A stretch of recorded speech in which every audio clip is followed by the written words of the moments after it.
Hi there, welcome to the latest edition of my 10-minute moan. The topic this time is a complete arse of himself Tommy Sheppard has made on a recent podcast with students. One of the biggest things I've picked up on it is Tommy's a grass, right? Now, this studentnewspaper.org is a website that done the podcast, and I'll put a link in the description to it so you can go and have either a read through the report done on it, or you can indeed listen to these students interviewing Tommy Sheppard MP. And I've not listened to the whole thing yet. I've just read their report on it, which is comic enough. And later on today, if I've got a wee spare hour, I might have a listen to it if I'm spending a bit of time in the car or such like.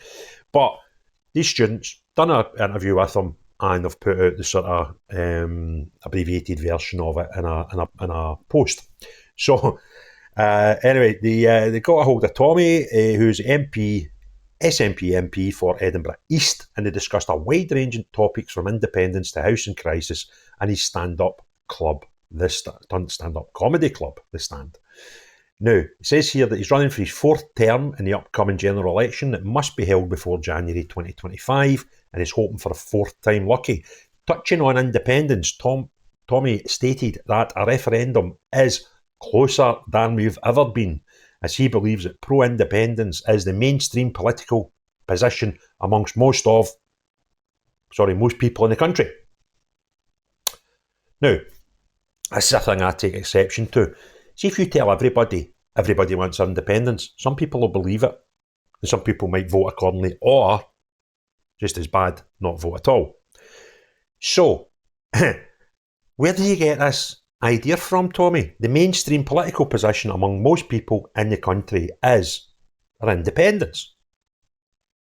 There's been, I think, 24 polls done on the subject in the last 12 to 16 months, and I think 6 of them, if that, suggested there might be a majority for independence if that question was posed today. So the majority of polls suggest you're wrong. And I think you're doing this thing that I was talking about the other day in a podcast, that if you surround yourself with people that are the same mind as you, you unfortunately start believing that everybody thinks the same. You'll sit and debate with unionists, you'll not have unionists that are friends, you won't have unionists in your social media, and you'll just ignore them. So that's why people like you actually believe this nonsense. And I don't believe you're alone. I think that's why you were so gobsmacked that you lost the referendum 10 years ago, because everybody you spoke to wanted independence. That's because you're in a cult. You all think the same. Okay? So anyway, that was his answer to independence. And I thought this was great, considering the people that are interviewing are students, and you tend to think them as, being of a particular persuasion as far as politics is concerned. But when he suggested at the end of the day, it's all about political agency and having the ability to control your own life, this consequently prompted a question at this rhetoric that it was similar to the one used by the Leave campaign during the EU referendum. That's a cracking question, right? Somebody says, we just want to rule ourselves and we want to govern ourselves and we want to make all our decisions. Well, hold on a minute, mate. That's exactly what Brexit was saying 7 years ago, whenever that was. And I thought you wanted independence. So Tommy responded by arguing that the SNP are arguing to having the power to represent ourselves. Well, and then what? Get straight into bed with the EU? Who wouldn't let you govern every single thing either? So, get a life. I've actually got a lot of respect. See, for people who genuinely want Scotland to be independent, and that's got a full stop at the end of it, that doesn't have a comma in partnership with the EU. And I know a few people like that. I've got family members that are like that, my cousins like that. Doesn't want to be in the EU. And the people who want to be independent, which means you want to break away from the UK and jump straight into bed with the EU, crackpots, they're actually unionists. The only difference between them and me is I fancy a different bed partner to you, right? I'm quite happy with British people being in the same wee gang as them. But no, you want to be in a gang with Johnny Foreigner. Crackpots. Anyway, I digress. He mentioned that he wants to achieve Scottish independence to revisit the 1998 Scotland Act. That's the act that gave us a parliament. And we need to amend the schedule of reserved matters. Well, that's no independence you have with it, right? If you just want more reserved powers, that's still a status quo. You've just got a bigger rule book. That isn't independence. The man's insane.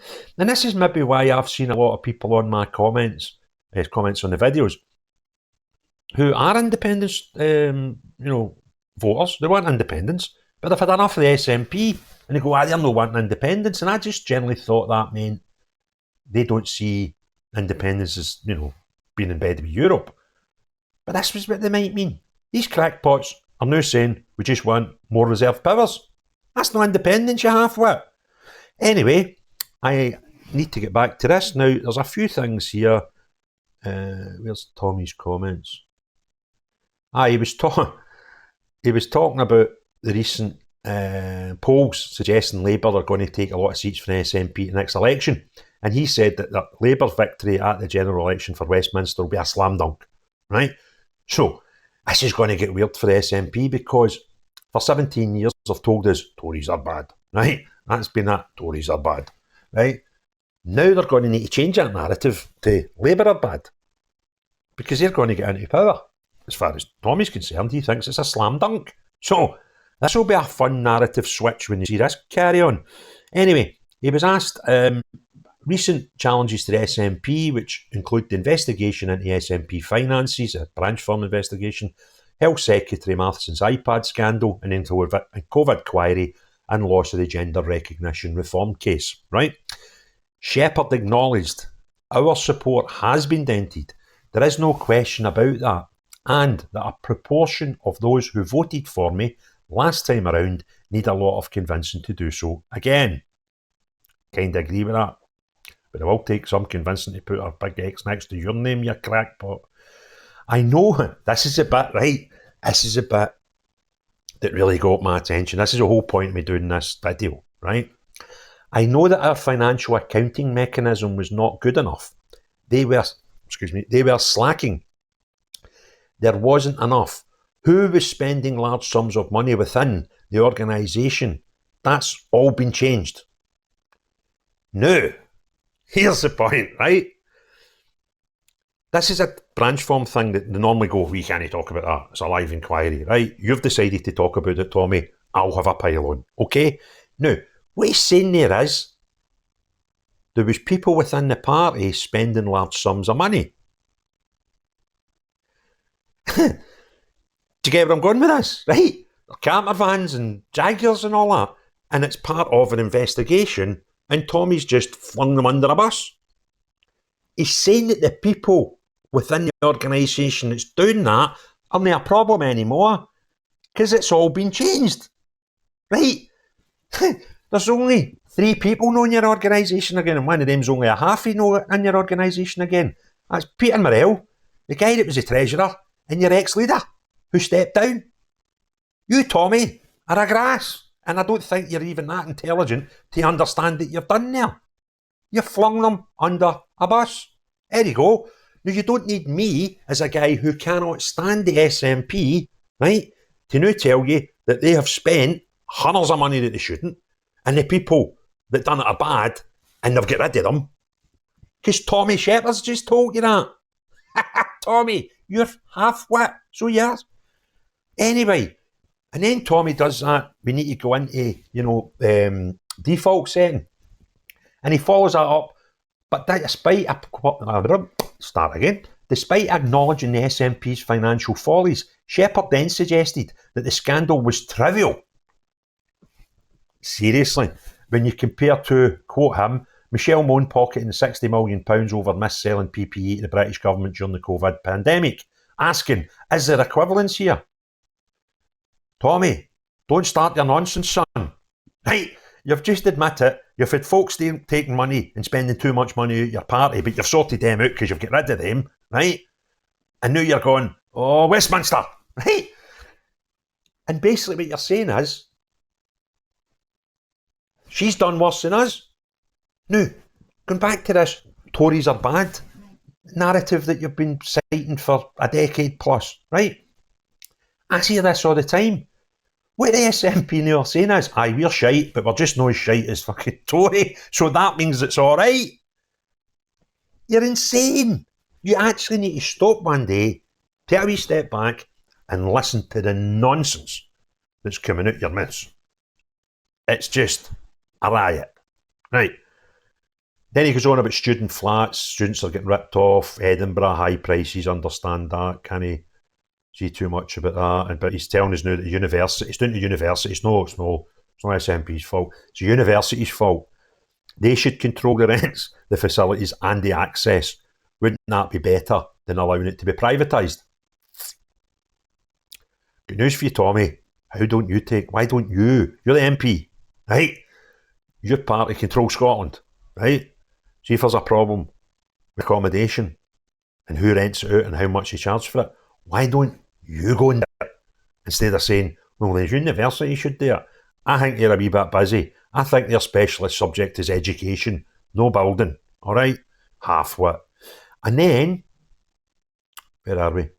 There was a bit, Sheppard also touched on his stand-up comedy club. Now, the Strand, he owns a comedy club, but during COVID, there was a grant available for people in the arts. I think over or about 200 different bodies applied for the maximum, which was £250,000, right?